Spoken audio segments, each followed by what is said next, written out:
ngarang se khoi je sina press conference tawraga thamjaki wafam adu gai roina nangasi gi pung 13 makhai da aikoi DC gi maikai dagi punna phaminna bagi tanja do ma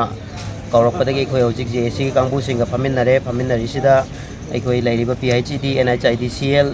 aduga police department Wipro company amadi JC kangbu singa DC yauna punna phaminare hariba sida aikoi yasinaba ma purakle karamba yasinaba haragadi like liba aikoi gi April gi 30 fawbagi manung sida 30 फाउ मनुंग सिदा कोई दिलोंग अराप्ती water supply ना को लिबा